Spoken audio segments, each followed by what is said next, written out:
Zsofia, planks and things. Planks and things. Sweet. Thanks, Ryan. Let's start here. So guys, very happy November, December. In November, is the Q Fitness schedule online? Yes. Would you send me a Teams message? Ryan, do we have a chat box going on right now? Because mine disappears. Yep. Yeah, Okay, I awesome. could respond to the chat for sure. Thank you so much. Very good. And then guys, here we start. So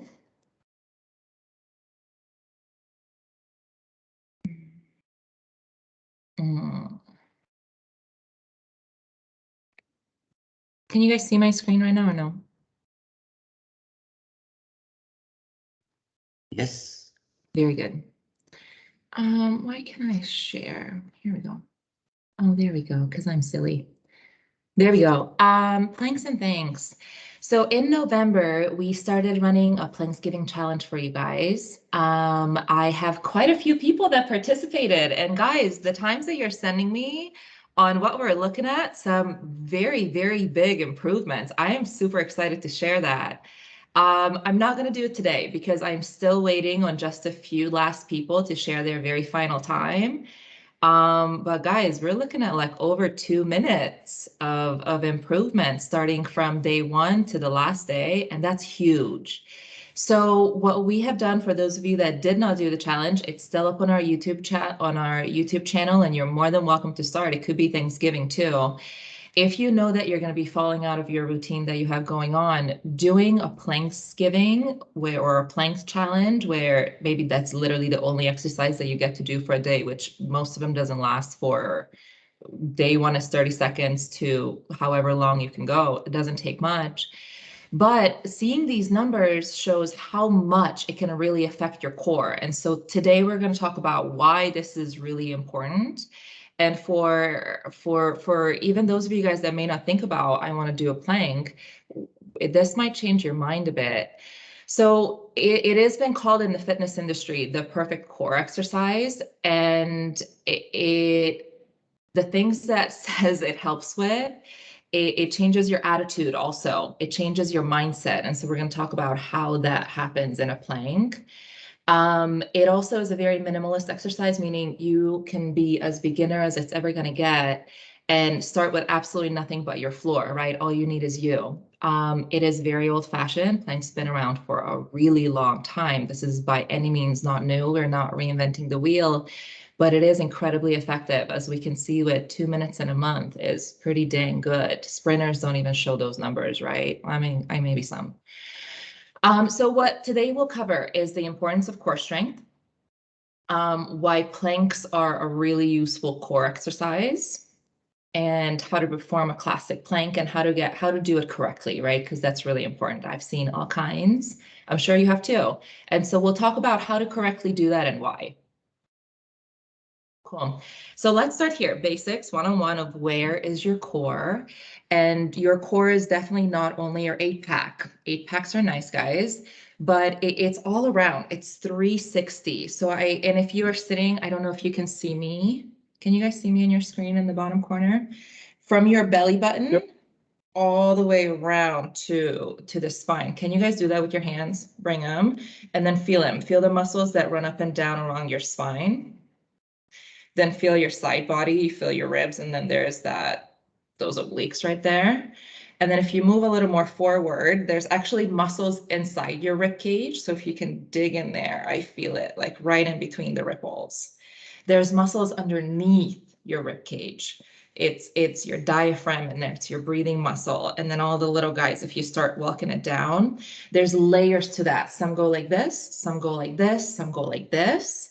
And in this, we break it into primary and then secondary muscles. So your core muscles are your pelvic floor, right? Like the muscles that are right in between your hip joints. Your bladder is right there. If you're pushing on yours, you can feel it. Your transverse abdominis, and so those guys, transverse step, it goes right up here, right? But it's a little bit deeper. Multifidus, I actually don't know what that is. Ryan, do you know? Is it the little ones up against your spine? Yep, exactly, Z. We just had a note too that we could only see your upper body. So if you could take a step back while you're showing your core, that'd be great. Yeah, multifidus are the small muscles that run up and down your spine. They're great for your posture. They're a small motor unit, and they help to stabilize. Yeah. That's it. Yes, thank you. And where I got multifidus, and this is how I want you guys to think about it, multi, right? So there's many little tick, tick, tick, tick, tick going up against your spine. Your internal and external obliques. So your obliques, they are your side ones, and there's two layers. There's one a little bit deeper, and then there's a big flank going a little bit higher up. They also go, some of them go forward, and then the outside ones go down around your low back. Your rectus abdominis, your erector spinae is the long muscles that go up your back. So if you put your big fingers on your back dimples, and then you start walking your hands up against the spine, that's your erector spinae. It's like a few long muscles running up. And then your diaphragm is the one that if you, let's do this, watch, if you bring your hands like this, like little knife edges, and then you relax your belly and start digging your fingers underneath your rib cage. Then take a few breaths there. So my fingers are literally under my ribs. It's a little uncomfortable. Then you feel your diaphragm. You can even force your fingers back out when you flex those. And your diaphragm is like a little mushroom. It has a top, but it's flexible. So it sits like that and then goes back down. So it's like this and goes back down. And then your secondary muscles, your gluteus maximus, your latimus dorsi, and then your traps on the side. And in a plank, that's a lot of muscles we just covered, don't you think? In a plank, you work all of those at the same time, which is pretty dang good. Why is this important? Why do I want those muscles to be strong? And I get this question, like we talk, if I have in consultations, it's likely that I ask you about how you feel about your own posture. And very often numbers are below 5s. You guys are not very happy about your own postures. And to aid your posture, a plank is fantastic. Back support is 80% of Americans suffer from low back pain. That's quite a bit. And that's for a really good reason, is because for 10+ hours a day, we sit like this, which then causes you low back pain, and it's really your core that's suffering. And your core muscles play one of the most important roles in your posture. So if my 360 all around is really well conditioned, then my posture is also much happier than a 5. And here's where the mood part comes in, and that's pretty fun. Would you agree that if you're looking at a person and like your posture tells a whole lot about how you feel? Confidence levels, if you're feeling shy, if you want to be asked, if you want to be talked to or not really. And if you have a strong posture where you're standing up pretty proud, what's the message also that you're sending around to your peers, right? And also it's an internal reflection of how you feel. Strong, pretty solid, confident even, versus please don't talk to me. I just want to be not seen, right? Like curling into yourself. And that directly affects your mood. How do you show up in certain situations? Your core, incredibly important in routine daily movements too, right? It's if you have to bend down to pick something up. If you are sitting down, your core plays a really important part of what your posture is like. Rotations, if I need to get something, just daily activities, right? And standing. Now, last piece is, it's also like your midsection is your connection. It's the middle of you that connects your upper body and your lower body. And so how your core is affects both, right? And so my shoulders rolling forward or not affects my posture there. If I'm curling forward, it's likely that my tailbone's going under. So then position in my low back and hip, that affects my legs, knees, feet. So all really important things. Core plays a major role in this. Why planking is affecting it, I mean, right, everything we just talked about, it affects all of these little muscles. The benefits It boosts your metabolism. It burns more calories than a regular crunch. Why would that be? I guess I'll answer that. It should be pretty obvious, because if I'm doing simple crunches and I'm on my back on the floor and then I go, I'm working maybe 2 or 3 of all those muscles that we covered. Versus in a plank, I'm using all those 2 lists, primary and secondary muscles. So more muscle activation, I get much hotter and fewer planking. You notice your body temperature goes, right? And I'm toning more muscles. Hence, I burn more calories. It improves the definition of your core muscles. It gives you better posture, better bones even. So let's talk about this really quickly. In your wellness routine, there should be 3 pieces, right? Strengthening, lengthening, and making sure that your heart and your lungs are really well, breathing. And in a plank, I activate my muscles so much where I'm definitely getting the strengthening piece for sure. Why? And I don't even have to add weights to it. Why does strengthening feel like it needs to be a really important part of my routine? Is because the stronger my muscles around my core, around my spine. How important is your spine, guys? The stronger my muscles around my spine, the stronger my bones. The stronger my bones, we want strong bones, right? It's your base. The stronger my bones, I also make a whole lot more red blood cells, which means my immunity, my immune system of how efficiently I fight up disease is much better. I want strong bones. And also your joints, right? Your joint stability as you're holding into that place and you're activating your joints to really be in that either up high or low position. Cool. It also provides that other piece of flexibility, stretching, right? Because most of the day, my shoulders are like this if I'm sitting at a desk, even if you're driving. And so when I'm in a plank position, I actually open up through my pecs and collarbone. So the things that go shorter now are going much longer. They open up as I'm holding that plank. My hamstrings, if I'm seated, that means my hamstrings underneath me are short. If I stand up, my hamstrings are now long. And so in a plank position, your hamstrings are longer than when you're sitting down. Hence, it's a fantastic stretch for them. Also, your feet stretches out the very arches of your feet, which if you stand on them, walk around on them, those guys got to be open. Otherwise, they hurt your ankle, knee, hips, works all the way up. When you are working out, when you're breathing a little more, you're activating your muscle fiber, there's a whole lot more circulation going through your body. You're also breathing more, so more oxygen flows into your body, which affects your mood directly. How much oxygen you have in your system makes a difference in, am I feeling low energy and my mood is also matching that? Wah, wah, wah. Or do I have a lot of oxygen in my system, including up to my noggin, why then it elevates my mood and elevates my energy. Hence, if you're working out, then you're spending energy, so you then make more energy. Or if you're very sedentary and not moving so much or not strengthening your core so much, then your energy is also like, oh, I'm not spending very much, so I'm not making very much. Does that make sense? If you're working through your core, then you're definitely spending some energy, and those guys that improve 3 minutes will tell ya.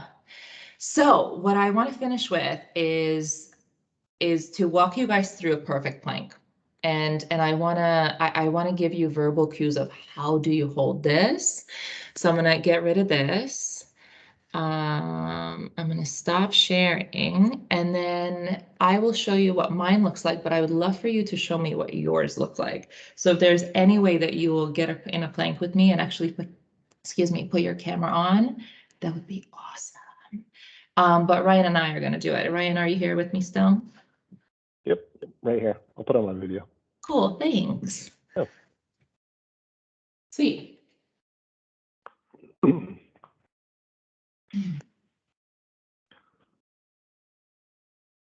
Okay, so can you guys see me okay? See well. Yes. Head to toe, Awesome. yep. So we can do it two separate ways. You can be forearm plank, and you can also be high plank, where your palms are right onto the ground. So start on your knees with me right here, and then we'll work through it. Let's start with forearm plank in case that's the one you choose. Come all the way down to your hands and then work it down to forearms. And before you even lift your knees, let's look at your hands. Ideally, your index finger, locate that, it points towards the top of your space. Both of your elbows are down onto the ground. And then I'd like for you to feel that, even press through your forearms. So do you guys feel, or Ryan, do you feel where in a plank position? So put your hands down and then open up your palms like this.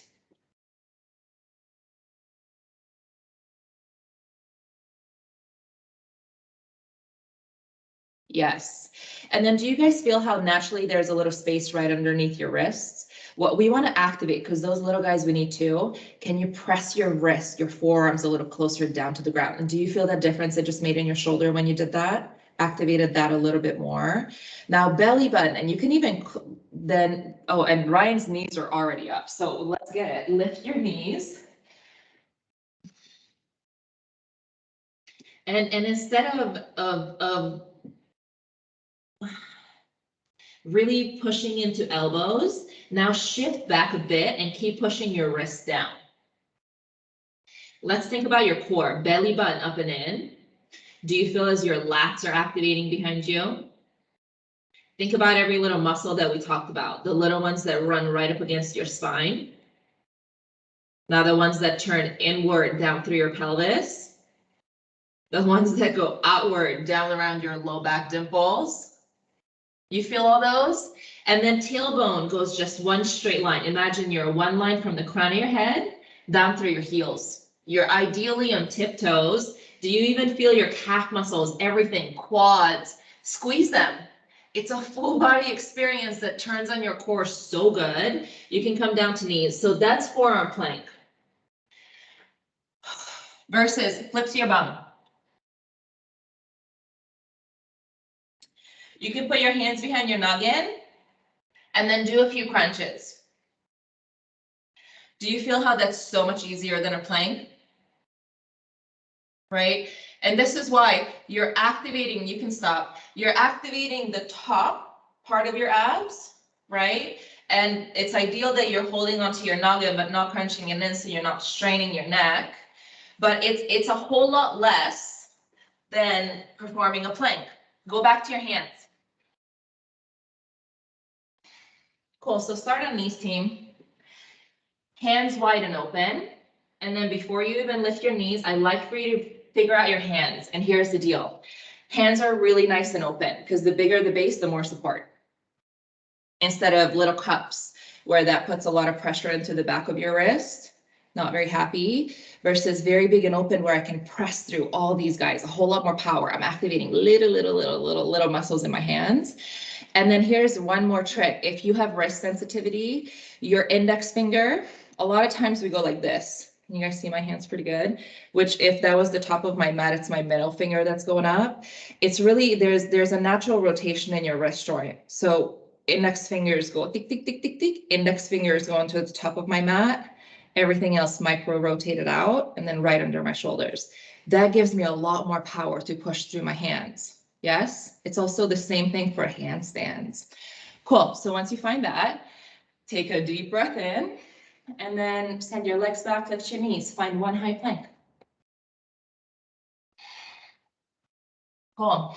In this, I feel my forearms, my biceps, my triceps, belly button is coming up and in. And then can you activate your pelvic floor too? Versus a lot of times if we're like this, I'm not working my core, right? I'm pushing through my legs. So when you come to one straight line, you feel as your lower abs activate a little more. Those are hard to get. Then muscles up along your spine, holding you against gravity. You're stretching the arches of your feet. And if you can squeeze your quads really good, that helps to keep your legs up. I'm running out of breath a little. As you're holding here and squeezing, you really got to breathe, right? That's what gets you through it. That's what really gets you to 5 minutes. And even 30 seconds of this, it's by any means not easy and takes so little, right? 30 seconds activates everything. Cool, you can come down to knees. If you tried that with us, I would love for you to tell me, what did you feel? Do you feel how your heart rate went a little higher? Maybe your body temperature went up just a little? It took very little time, Ryan, it did. Yeah, same. And I mean, granted, I was talking through it, but I don't think that was more than 30 seconds on each thing. And that got me going. And in the holiday season, short period of times that give you really good results, helps you with your posture, is a fantastic way to get through the holidays, right? That concludes, I think, our Fitness Friday. Do you guys have any questions on this? Maybe can you capture in your slides kind of a checklist of what we should make sure that we kind of the pointers that you made verbally? Yes. If you can capture them as a checklist, and we can go kind of through it. Yeah, you got it. I will definitely do that. Great question, Boris. I liked a lot of your small tips and cues, Z. That was really good. Awesome. I'm glad that was helpful. Yeah. It was really helpful for me too when I was like doing yoga teacher trainings. Those tiny little cues that we don't think about often, right? Of like how to, what helps. Even those little things really helped me. So I hope that was helpful for you. Thanks. Totally. Yeah, I never heard about like the wrist trying to press that down, but as soon as you drive that into the ground, I felt a lot more activation. That was great. Awesome. Yeah, really good. Cool. I have a question. So they're also the forearm versus the palm, right? Yes. The lower versus the upper one, and sometimes actually even the switching between the two. So what is one good for, and kind of when should we do one versus the other, or maybe we should just always alternate, or what's your take? That's a good question. In my book, it's a yes and a yes. And I think that you're doing a great job between alternating. There's different modifications, right? Because if, for say, someone has wrist injury or not very happy wrist, right? They still want to work. And so holding it on forearms is a fantastic modification for that. And then when you're up on your hands, it further kind of conditions your all the little muscles in your hands, more muscles in your forearm, right? So you're just adding on another layer. It's a yes and a yes, and they both work fantastic. That's a good point. So, yeah, the load bearing of the wrist is great because a lot of times, you know, as we age, specifically with like women or Asian women, the wrists tend to get frail. So loading on the hands is great, and that's load bearing, so you're going to strengthen your bones as well. Yeah. As your muscles in your joints. Yeah. And then is your question like, how should I? Yeah, should we maybe do one day kind of upper, one day lower, one day, or maybe switch, like do 1 minute up, 1 minute down, 1 minute up, 1 minute down? It's also a yes and a yes. However it works for you, it really is. There's if I get bored with holding one thing or like really doing one thing I can't sit still. That's why I sit on a bouncy ball. And so I like to alternate them where, for example, you can do 30-second this, 30-second this, maybe 30-second up, down, 30-second up, down, right? Like have fun with it. Play with however you like. Maybe if you come up with a routine where you find your challenge, like how long can you hold a plank now? 5. 5 minutes. Okay. So I would do, what if you did, you know, how can you have fun within that 5 minutes? It could be a minute of high plank. Depends on the definition of fun, plank, I guess. a minute of those forearm plank to push-ups, a minute of hip dips, right? Twisting through your core. And then another minute, just hold and struggle. Right? And we do 5 minutes flew by. I don't know. Or you can just straight up. We do have a question for you in the chat, Z. Really for that. So again, it's a yes and a yes. Right. I think that if one is maybe more difficult for you than the other, then work on that a little more. Maybe try to hold that for as long as you can. Thanks, Z. You're welcome. Great questions, And Boris. 5-minute plank too. That's impressive. I saw a little message roll through that someone Yes. did our How plank challenge. long do we hold the plank each day? Question mark. So the from way Paula. the plank challenge did it is we incrementally increased it. The reason why you want to do that is because if you can hold a 5-minute plank now, I don't. That's hard. 5-minute plank is whoa. So let's say you can hold a 1-minute plank right now. If you could incrementally every day, you would go, okay, I'm going to hold it for a minute. And when I get to that place of, oh, I really want to put it down, I'm going to hold it for 5 more seconds. I just grew. The next day, maybe I add another 5 seconds, right? I'm going to hold it for a minute 5. And then can I hold it for a minute 10? And then add. And that's how you get better. Or you could do it like following the plank challenge where we practiced a certain thing for a certain period of time. And then the next week we added. We practiced that for a certain period of time. And then the next week we added. Boop, boop, boop, boop, boop. You see, we're always looking for progression, right? Because you want to get to where you're good at. We're always looking for something better, right? We're always in anything. And that's same with you. We want to be just a little better than yesterday. Great. Thanks, Lee. We got another question from Motion. If we want to do January plank, how much time do you suggest we add the Planksgiving time? I think you just answered it, but. Yes, I think so. And guys, what we're talking about right now, it's on our YouTube channel. If you're not familiar with our YouTube channel, I can also post it in the chat right here. So you have it, but it will be under challenges. If you go to YouTube channel and then top tabs of playlists, it's under challenges. Yeah. And if you're on the email list, Donna sent out the section that's actually typed out, a little photo of that each month. So look back the Q Fitness emails from Mondays. The last 4 was that. Anything else? Barb did mention that she did the plank challenge and she said it was amazing. Yeah, awesome. Thank you for sharing. Barb, send me your time. Unless you don't want a personal training session, you're like, no, thank you. Then that's okay too. But you guys know that there's a drawing. Sorry about that. I disconnected myself. No worries. It was amazing. I tell you, when we first started out, it was challenging, right? And then, you know, at each week we were excited to get to the next week to start that. And then by the end of the week, so we got up to like 3.5 minutes by holding it, you know, at the end, like how long could you hold it for? And it was like 3.5 minutes. So it wasn't like where I thought I was going to be. So I printed off the whole list again. So we were gonna do that for December, just to challenge ourselves again. Awesome. To see.